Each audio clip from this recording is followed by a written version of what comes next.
What's up, guys? Welcome back to another episode on Keeping It Real with Credit. Now, on today's episode, we're going to talk about debt validation and debt verification. These two terms are used frequently in the credit repair industry, and there seems to be a lot of confusion as to what they actually mean. So hopefully I'm able to clarify this for you so that you have a better understanding as to what collection agencies are required to provide as sufficient proof when disputing. The first thing we need to know is that there's actually certain laws that the Fair Credit Reporting Act and the Fair Debt Collection Practices Act aren't clear on what constitutes sufficient evidence or proof of verification and validation. The terms debt verification and debt validation refer to the process where you, the consumer, request that a debt collection company proves to you that you actually owe the debt.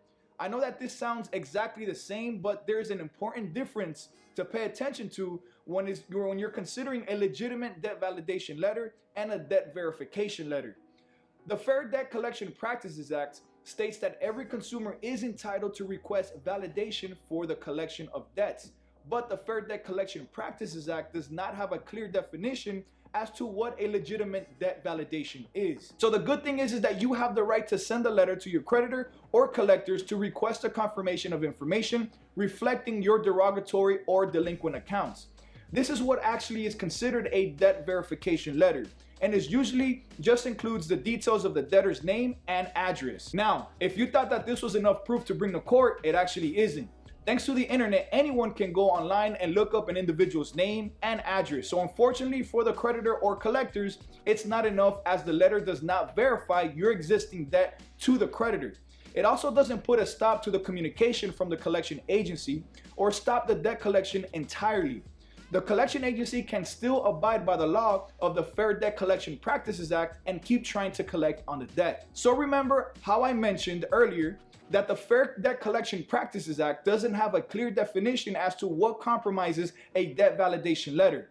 Collection agencies can then technically give you any documentation, since this is considered adhering to the law. Some collection agencies will do this to the consumer who do not fully understand the difference between these two letters. So what exactly does the court require? They actually require the original contract signed by the consumer addressing the collection agency to provide them a legitimate debt validation. Because of the fact that this is not clearly stated in the Fair Debt Collection Practices Act, there are some collection agencies who will only send a debt verification as a response to your validation request. But there's still one really important difference between the two letters. A debt validation letter can demand relevant facts and details that have commonly exposed fraudulent plans with a lot of collection agencies. You can use this letter to contest any abusive action of a collection agency, and you can actually attest to a legitimate claim on a consumer's account. But there's still one real important difference between the two letters. A debt validation letter can demand relevant facts and details that have commonly exposed fraudulent plans with a lot of collection agencies. You can use this letter to contest any abusive actions on a collection agency and can attest to a legitimate claim on a consumer's account. Now, if things escalate and a lawsuit arises, sufficient proof of validation is the only acceptable documentation which will prove that you owe the debt.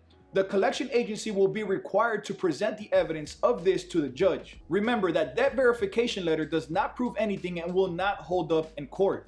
When it comes to your credit report, if there's no presence of a legitimate debt validation from your creditor or collector, you have a chance to win your case. And you also should not receive any more harassing phone calls from the debt collection agency. And the same goes for an account on your credit report.